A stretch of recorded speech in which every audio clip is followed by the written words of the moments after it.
सरकार, उस यशस्वी सरकार के 9 साल, वहां से लेकर के और अशोक गहलोत सरकार के 4.5 विफल साल, मोटे तौर पे इन्होंने पूरी बात उसके बारे में आप सबके सामने रखी और हम सब भारतीय जनता पार्टी के दायित्ववान कार्यकर्ता यहाँ बैठे अपने अपने कर्म क्षेत्र में, अपने अपने कार्य क्षेत्र में हम भारतीय जनता पार्टी के चेहरे के रूप में, नेतृत्वकर्ता के रूप में समाज में इन सारे विषयों की निरंतर चर्चा करते रहते हैं। इसलिए मुझे नहीं लगता कि उस बात को मुझे बहुत विस्तार से आपके सामने दोहराने की आवश्यकता है। मंच पर उपस्थित भारतीय जनता पार्टी के दोनों प्रदेश उपाध्यक्ष, मुझे लगता है थोड़े दिन में राष्ट्रीय होने वाले हैं, आदरणीय प्रसन्न जी, आदरणीय नारायण जी, भारतीय जनता पार्टी के सभी जनप्रतिनिधिगण, पूर्व जनप्रतिनिधिगण, सारे दायित्ववान कार्यकर्ता, वरिष्ठ मोर्चों के पदाधिकारी, तीनों जिलाध्यक्ष और भारतीय जनता पार्टी के मेरुदंड, भारतीय जनता पार्टी की शक्ति के आधार, आप सब विभिन्न मोर्चों के सभी कार्यकर्ता बंधुओं, मैं आप सबका स्वागत करता हूं, आप सबका अभिनंदन करता हूं। मित्रों, एक अत्यंत महत्वपूर्ण मुकाम पर हम सब लाकर के यहाँ खड़े हैं। एक बहुत लंबी यात्रा भारतीय जनता पार्टी के कार्यकर्ताओं ने, जनसंघ के कार्यकर्ताओं ने, बहुत लंबी यात्रा, अत्यंत संघर्ष से भरी हुई यात्रा, अत्यंत चुनौतीपूर्ण घुमावों से भरी हुई यात्रा, उन सब यात्राओं के मार्ग से गुजरते हुए आज हम इस मुकाम पर आकर के खड़े हैं कि हम सौभाग्यशाली हैं कि हम देश और दुनिया के सामने ये कह सकते हैं कि दुनिया का सबसे लोकप्रिय नेतृत्व हमारे पास है। हम देश और दुनिया के सामने खड़े होकर के ये कह सकते हैं कि दुनिया की सबसे बड़ी पॉलिटिकल पार्टी जो है वो भारतीय जनता पार्टी है। अजमेरी गेट में 2 कमरे से शुरू हुआ जनसंघ जो है, उंगली में गिने जा सकने वाले कुछ 5-7 लोगों ने मिलकर के जो विचार यात्रा शुरू की थी, वो आज एक वटवृक्ष बन गया और पूरी दुनिया के सामने एक पॉलिटिकल पार्टी किस तरह से एक्सपेंड होती है, किस तरह से बड़ी होती है, इसका एक नायाब उदाहरण बन गया। दुनिया में बहुत सारी पॉलिटिकल पार्टी है। अगर मैं दुनिया को छोड़ दूं, केवल भारत की बात करूं तो भारत में भी हजारों की संख्या में रजिस्टर्ड पॉलिटिकल पार्टी, लगभग 12,000 से कुछ ज्यादा पॉलिटिकल पार्टीज है जो रजिस्टर्ड है, अनरजिस्टर्ड पता नहीं कितनी है। लेकिन देश की पॉलिटिकल पार्टीज में जितनी भी राजनीतिक पार्टियां हैं, वो या तो किसी आंदोलन के कारण से खड़ी, कहीं किसी व्यवस्था को बदलने के लिए आंदोलन हुआ होगा, किसी सरकार को बदलने के लिए आंदोलन हुआ होगा, किसी घटना के खिलाफ कोई आंदोलन हुआ होगा, किसी मांग को लेकर के कोई आंदोलन हुआ होगा और उसके कारण से लोगों का एक समूह एकत्रित हुआ और उस एकत्रित समूह ने एक राजनीतिक पार्टी का स्वरूप ग्रहण किया। कुछ पॉलिटिकल पार्टी ऐसी हैं जो किसी व्यक्ति की पर्सनैलिटी, उसके व्यक्तित्व के चारों तरफ लोग इकट्ठे हुए। एनटी रामाराव साहब जैसे फिल्म स्टार होंगे जिनको जब इंदिरा गांधी जी ने इनाडू साहब को मुख्यमंत्री के पद से हटा दिया था, उसके प्रतिरोध में जो तेलुगु अस्मिता का एक ध्वज खड़ा किया पूरे प्रदेश में, वो फिल्म के साथ है। उनको पॉपुलैरिटी मिली, उनकी पॉलिटिकल पार्टी लगातार कई वर्षों तक आंध्र प्रदेश में थी, आज भी सिग्निफिकेंट पॉलिटिकल पार्टी के रूप में काम कर रही है। ऐसे बहुत सारे पर्सनालिटीज के इर्द भी पार्टी खड़ी हुई। बहुत सारी ऐसी पॉलिटिकल पार्टियां हैं जो कोई एक आंदोलन के चलते खड़ी हो, आंदोलन के चलते कुछ नेता खड़े हुए, नेताओं के चारों तरफ पार्टियां खड़ी हो गई, सामाजिक आंदोलनों के चलते हुए पार्टियां खड़ी हो गई, बसपा खड़ी हुई, मुलायम सिंह जी की सर्व समाजवादी पार्टी खड़ी हुई, ऐसे बहुत सारी पॉलिटिकल पार्टी। लेकिन देश में केवल 2 पॉलिटिकल पार्टी वो ऐसी हैं जो किसी विचारधारा के साथ में खड़ी हुई, किसी एक विचार के लक्ष्य को लेकर के देश में काम करें। कुछ पॉलिटिकल पार्टियां भी ऐसी हैं जो विचारधारा का मुखौटा ओढ़ करके बिना किसी विचार के आती हैं, उसमें आम आदमी पार्टी भी शामिल है। उन 2 पॉलिटिकल पार्टियों में एक कम्युनिस्ट पार्टी और दूसरी भारतीय जनसंघ और बाद में Bharatiya Janata party. Communist party का कोई समय में पूरी दुनिया में बोलबाला, दुनिया के बहुत सारे देशों में, और दुनिया को छोड़ दो भारत के कितने राज्यों में कम्युनिस्ट पार्टी जो है वो सत्ता में लगातार वर्षों तक रही थी। केरल होगा, वेस्ट बंगाल होगा, त्रिपुरा होगा, बहुत सारे प्रदेशों में कम्युनिस्ट पार्टी पूरी ताकत के साथ में खड़ी थी, सत्ता में थी और निरंतर सत्ता में। लेकिन क्योंकि उनका जो सिद्धांत था वो सामाजिक न्याय और नेचुरल जस्टिस के विरुद्ध था, इसलिए सिमटते सिमटते सिमटते सिमटते आज जो है वो बिल्कुल समाप्त हो गए, लुप्त प्राय हो गए। देश में कहीं भी उनका देश में अस्तित्व नहीं बचा और पूरी दुनिया में भी अब उंगली पे गिने जा सकने वाले 2 देश बचे, वो भी डिबेटेबल है कि वो कितना कम्युनिज्म उनमें बचा है। लेकिन भारतीय जनता पार्टी धीरे धीरे विस्तार करते हुए, क्योंकि भारतीय जनता पार्टी का पहले दिन से जिस दिन स्थापना हुई उस दिन से लेकर के मार्ग तय था और लक्ष्य भी तय। लक्ष्य पवित्र था कि हमको भारत का पुनरुत्थान करते हुए भारत का खोया हुआ गौरव वापस लौटाना है, जिसको हम सामान्य बोलचाल की भाषा में कहते हैं कि हम भारत को एक बार फिर विश्व गुरु का दर्जा दिलाएंगे। और हमारे पार्टी के प्रणेताओं ने जो विचार हमें दिया था, विचार का मार्ग हमें दिया था, वो भी एकदम स्पष्ट था कि समाज के हर एक व्यक्ति की चिंता करनी, और जो व्यक्ति विकास के दौर में सबसे पीछे खड़ा है विकास की पंक्ति में, उसकी चिंता करते हुए उसके जीवन में परिवर्तन लाने का काम करेंगे, जिसे अंत्योदय की संज्ञा माननीय दीनदयाल जी ने।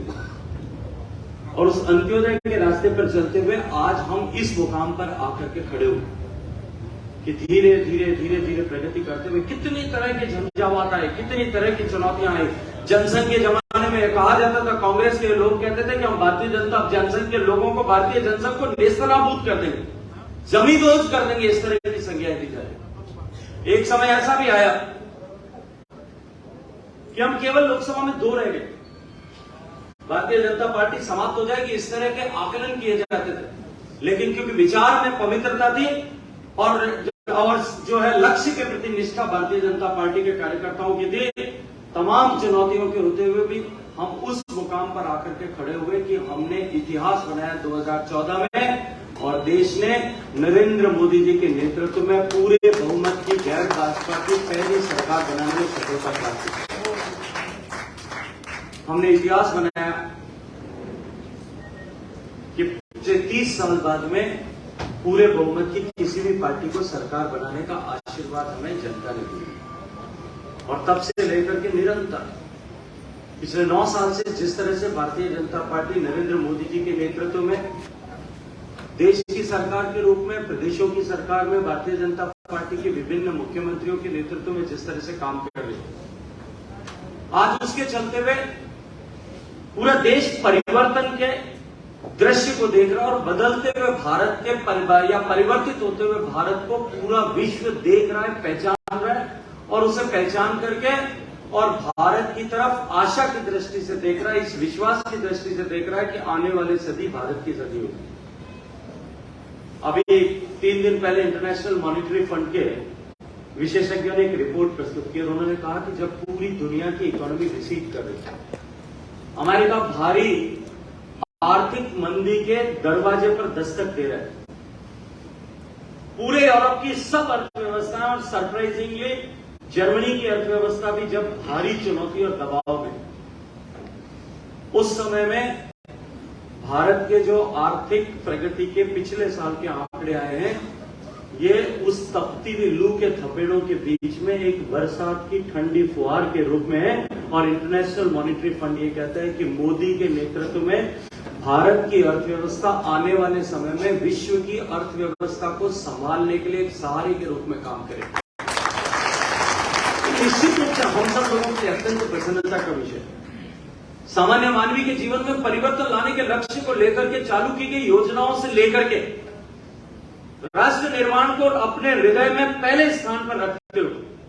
भारत के हितों के साथ में कहीं किसी तरह से समझौता नहीं करेंगे, और भारत के सम्मान को बढ़ाने के लिए अपने रक्त का एक एक बिंदु और ऊर्जा का एक एक अणु नियोजित करेंगे। इस लक्ष्य के साथ जिस तरह से नरेंद्र मोदी जी के नेतृत्व में देश की सरकार ने काम किया, आज उसका परिणाम है जो अभी आदरणीय पीपी चौधरी साहब चर्चा कर रहे थे कि अमेरिका का राष्ट्रपति जो कभी मोदी जी को वीजा नहीं देता था, वो उनका ऑटोग्राफ लेने के लिए सीढ़ियों के नीचे आकर के उनको पूछा। आज भारत की ताकत, भारत के झंडे की ताकत, अभी पीपी चौधरी साहब कह रहे थे रशिया और यूक्रेन का युद्ध हो रहा है, और उस युद्ध के समय में जब हमारे बालक फंस गए, दुनिया का सबसे बड़ा रिपेट्रिएशन प्रोग्राम हम पहले कर चुके थे, जब हम 2.25 करोड़ लोगों को कोरोना के आपदा के समय में लेकर के आए थे। और जब कभी ऐसी चुनौतियां आती थी, सामान्य क्या भारत के लोग, भारत की सरकारें यूनाइटेड नेशंस की तरफ, अमेरिका की तरफ, इजराइल की तरफ, रशिया की तरफ सहायता के लिए याचक की दृष्टि से, हम भिखारी की दृष्टि से देखते थे। मित्रों, यमन में जब संकट आया, यूक्रेन में जब संकट आया, सूडान में जब संकट आया, अफगानिस्तान में जब संकट आया, हम भारतीय जनता पार्टी के कार्यकर्ताओं के लिए, हम मित्रों के लिए अत्यंत अत्यंत गर्व का विषय, हम सबके जो है वो रक्त शिराओं में रक्त की गति जो है वो तेज हो जानी चाहिए जब हम ये स्मरण करें कि जब इन चारों देशों में संकट आया, तब पूरी दुनिया अगर किसी की तरफ देख रही थी तो वो नरेंद्र मोदी जी की तरफ देख रही थी। यमन में जब हम भारतीयों को निकाल रहे थे, मैं उस ऑपरेशन के साथ में बहुत क्लोजली काम कर रहा था, मुझे याद है जब वीके सिंह जी को वहां भेजा गया और भारत का एक मंत्री, पूर्व सेनाध्यक्ष, वो वहां पर एक सेना नायक की तरह काम कर रहा है। वहां के आक्रांतों के बीच में जो युद्ध चल रहा था, 4-5 बार हमने युद्ध विराम करा करके अपने लोगों को निकाला। जो अंतिम खेप लोगों की रह गई, उस अंतिम खेप में भारतीय भी थे, अमेरिकी भी थे, पाकिस्तानी भी थे, चाइनीज भी थे और दूसरे अन्य देशों के लोग भी थे। जो सबसे उम्रदराज व्यक्ति था जिसको वहां से निकालना था उस दिन, वो 80 साल का था, और जो सबसे छोटी जो बच्ची थी जिसको वहां से निकालना था, सब वो मात्र 8 दिन की थी और 7 महीने की पैदा हो गई थी, इसलिए इंक्यूबेटर की मशीन में उसको हॉस्पिटल में रखा हुआ था। परिस्थितियां इतनी भीषण थी, जो युद्ध विराम करके हम लोगों को निकाल रहे थे, वो निकालने के हालात भी नहीं थे, युद्ध विराम की स्थिति नहीं बन रही थी, और वहां से किसी भी तरह से एयरलिफ्ट नहीं किया जा सकता था, चॉपर में डाल के नहीं ला सकते। तो सोमालिया के जो समुद्री लुटेरे हैं, भारत की सरकार ने उनके साथ में बातचीत करके, उनकी नावें किराए करके, उनकी नाव में बैटरी लगा करके, उस इंक्यूबेटर में रखी हुई बच्ची को ला करके जिबूती के एयरपोर्ट पर, जिबूती से जहाज में डाल करके इरिट्रिया, और फिर इरिट्रिया से एयरलिफ्ट करके उसके घर तक पहुंचाने का काम किया। कभी हम सोच सकते कि भारत इस तरह से, भारत अपना देश अपने भारतीयों की चिंता करेगा। मैं स्मरण करना चाहता हूं इस समय स्वर्गीय सुषमा स्वराज जी का, जब उन्होंने ये कहा था, शायद भारत के करोड़ों लोग जो देश के लोग जो दुनिया में रहकर के भारत का नाम,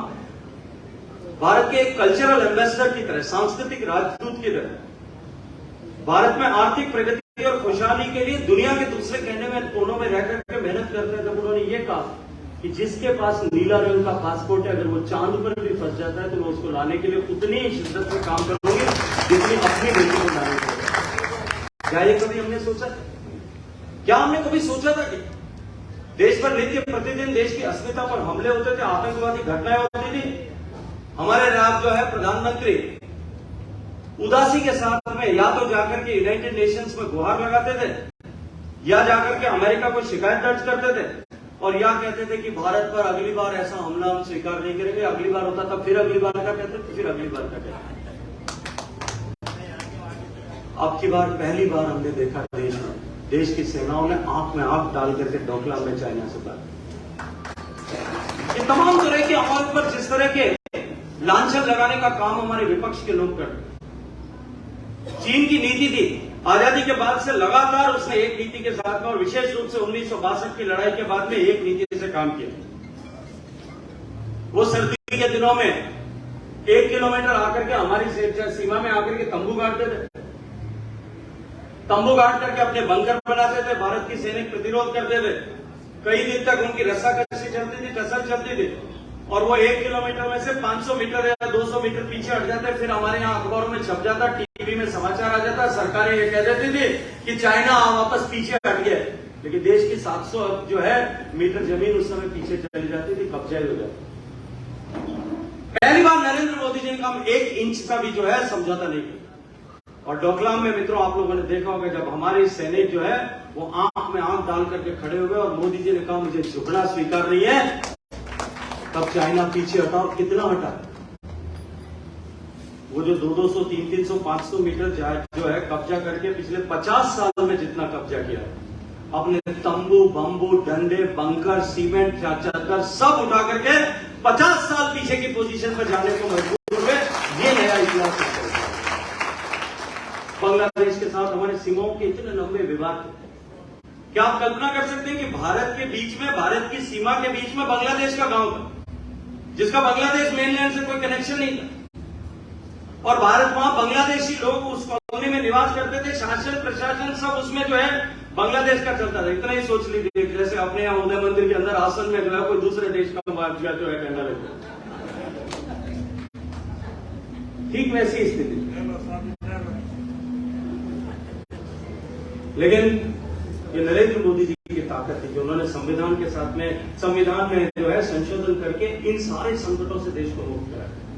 पूरा पूर्वोत्तर भारत जल रहा था, पूरे पूर्वोत्तर भारत में अलगाववाद की आंधी चल रही, और क्योंकि पूर्वोत्तर भारत के साथ में कभी देश की सरकारों ने न्याय नहीं किया, पूर्वोत्तर भारत में जब जाने का अवसर मिलता था, वहां के लोग भारत के लिए कहते थे कि आप भारत, हम लोगों को लिए कहते थे कि भारत से आए, वो अपने आप को भारत का नागरिक कहलाने में भी गुरेज महसूस करने लगे। वो कहते थे कि वो मेनलैंड इंडिया है और ये एक्सटेंडेड इंडिया है। लेकिन आज जिस तरह से नरेंद्र मोदी जी ने काम किया, आज पूर्वोत्तर भारत के सारे जितने भी संकट थे, जितने भी उनके आपसी सीमा विवाद थे, लगभग सारे सीमा विवाद हल किए। उनके बीच में जितने भी मिलिटेंट्स वहां काम करे थे, उन सब ग्रुप्स को न्यूट्रलाइज करके, उनके हथियार डलवा करके आज पूरे पूर्वोत्तर भारत को भारत की प्रगति की यात्रा में बहुत तेजी से बढ़ने वाले साथियों के रूप में खड़ा करने का काम मोदी जी ने किया। देश के इंफ्रास्ट्रक्चर की हम बात करें, नेशनल हाईवेज बने, ग्राम सड़कें बनी, एयरपोर्ट्स बने, रेलवे इंफ्रास्ट्रक्चर का अपग्रेडेशन हुआ, नए वाटरवेज बने। जिस तरह से भारत में भविष्य का भारत, एक विकसित भारत की और जिस तरह की आवश्यकताएं होंगी, उन आवश्यकताओं की आपूर्ति के अनुरूप, उसके अनुरूप भारत को तैयार करने का काम जो है, विकसित भारत की आधारशिला रखने का काम नरेंद्र मोदी जी ने पिछले 9 साल में किया। और उसके साथ साथ में भारत का सम्मान जिस तरह से पूरे विश्व भर में बढ़ा है, सामान्य मानवीय के जीवन में परिवर्तन लाने के लिए जितनी योजनाएं चालू की, उन योजनाओं पर विस्तार से अगर चर्चा करनी हो तब तो एक दिन फिर अपने को यहां पे जागरण रखना पड़ेगा, राती जोगो करना। और हमारे राती जोगा में कोई चीज आप पेटी बाजाओ, ढोलक, तबला वो की नीचे न कोई बजनी चाहिए। हमारे साथ तो पीपी चौधरी साहब एक चीज है ना, बोले मैं खास और मैं गारंटी के साथ में कह सकता हूं, बाकी तो कहें मैं आजकल राती जोगो वैरों में कहा करें, जागरण होता है, दिन जम जाती है। रात्रि योगा क्या होता है? रात्रि योगा मतलब रात्रि जागरण। सामान्यतः रात्रि जागरण में 2-3 भजन मंडलियां चाहिए होती, क्योंकि रात को 10 बजे शुरू करते हैं, सुबह 6 बजे खत्म करते हैं, सुबह जब सूर्योदय के साथ खत्म करते। और बहुत सारे वाद्य यंत्र चाहिए होते हैं, अलग अलग तरह के लोग चाहिए, ढोलक, मंजीरा बजाने वाले, वो झिंझिया बजाने वाले, बहुत सारे लोग चाहिए। लेकिन रात्रि जागरण में आजकल सामान्यतः क्या होता है, रात को 10 बजे तक शुरू करते हैं, 12 बजे तक ऐसे लोग जिनको घर में नींद नहीं आती, पीपी चौधरी साहब जैसे या बुजुर्ग लोग हैं हमारे, वो लोग सब वहां पे रहते हैं, बाकी सारे लोग, युवा लोग जो है वो घर जाकर के सो जाते हैं। लेकिन मैं एक बात जिम्मेदारी से के साथ में कहता हूं कि एक रात्रि जो आप लोग कर लेना, मैं तीनों देहात जिलाध्यक्ष बैठे, और आप जितने लोग आएंगे 8 साल से लेकर के 80 साल तक का एक भी व्यक्ति उस पूरे रात्रि जागरण में रात को आंख में नहीं झपका पाएगा। और उसमें मेरा कोई अभिमान नहीं है, पीपी चौधरी साहब, हम भारतीय जनता पार्टी के कार्यकर्ताओं का नहीं, नरेंद्र मोदी जी की सरकार ने 8 साल से लेकर के 80 साल के व्यक्ति हिंदुस्तान में जो है, उनके सपनों का भारत, उनके सपनों को जगाने और उनके सपनों को पूरा करने का इसलिए वो है। इस 8 साल में, इस 9 साल में जो परिवर्तन हुआ है, आज अगर हम उस परिवर्तन की चर्चा करें, हम ये कहें कि वो परिवर्तन मोदी जी ने किया, लेकिन परिवर्तन का कारण कौन?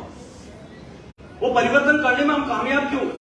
निश्चित रूप से वो लोग कारक हैं जिन्होंने भारतीय जनता पार्टी की जनसंघ के समय से आधारशिला रखी, जो नीम की ईंट की तरह उस भारतीय जनता पार्टी के इस प्रगति की यात्रा में समा गए, जिन्होंने कभी कल्पना भी नहीं की थी कि हम इस धरती में, हम जो है कभी उस शीर्ष पे चमकते हुए ध्वज को या शिखर को देख पाएंगे। लेकिन आज वर्तमान में भारतीय जनता पार्टी जिस मुकाम पर खड़ी है, उसमें अगर भारतीय जनता पार्टी को सफल किया है,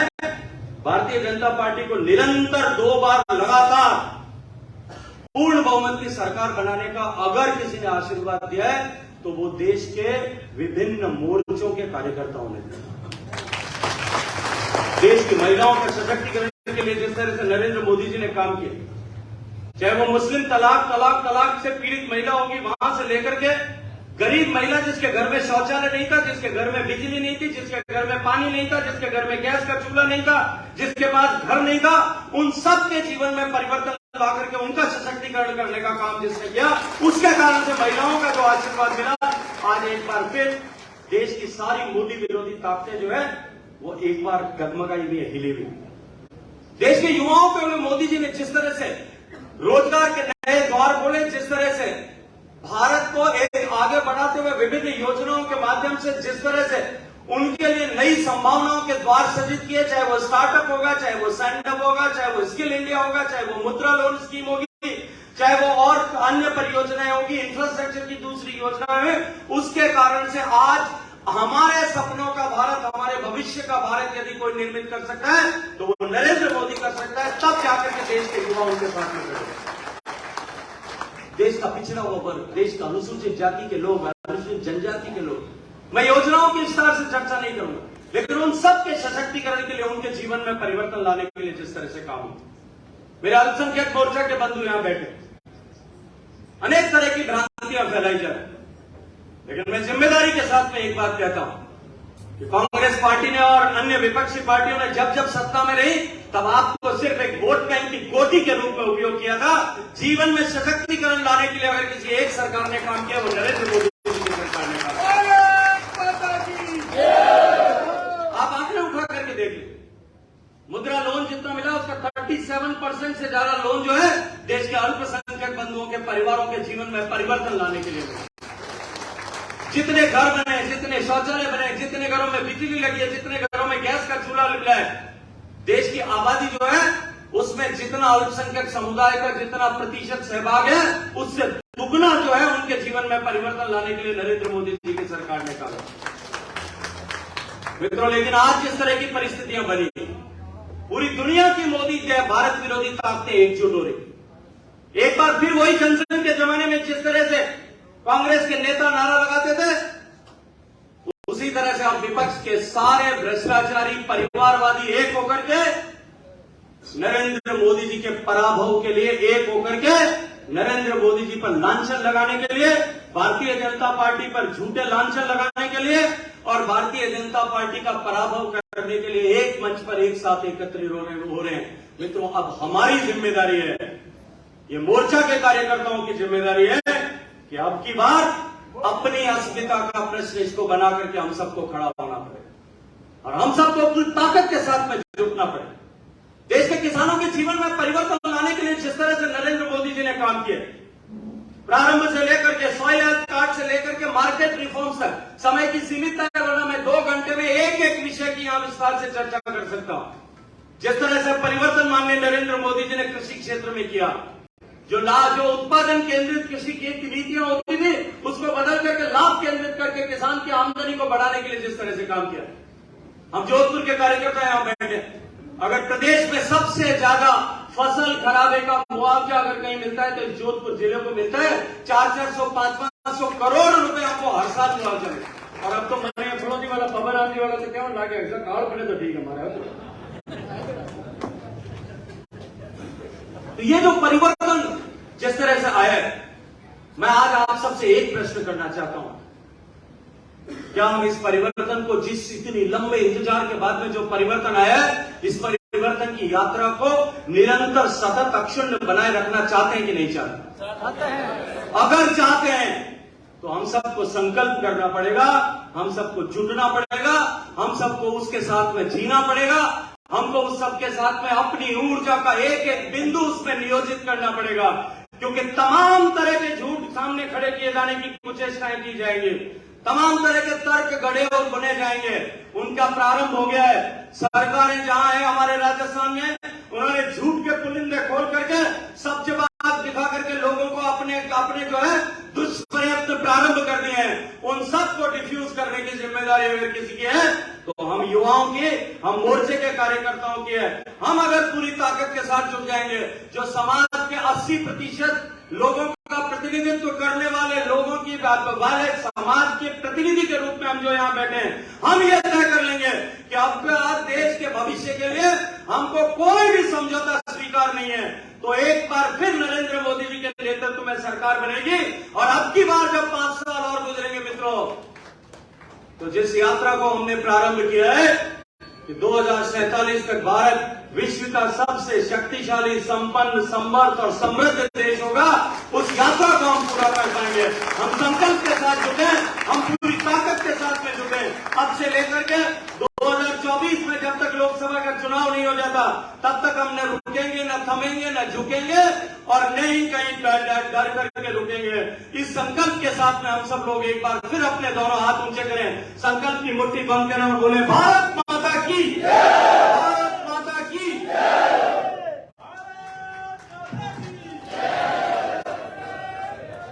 बहुत बहुत आभार आदरणीय शेखावत साहब, आपने अपने ओजस्वी उपबोधन से हम सभी कार्यकर्ताओं को मार्गदर्शित किया। अब मेरा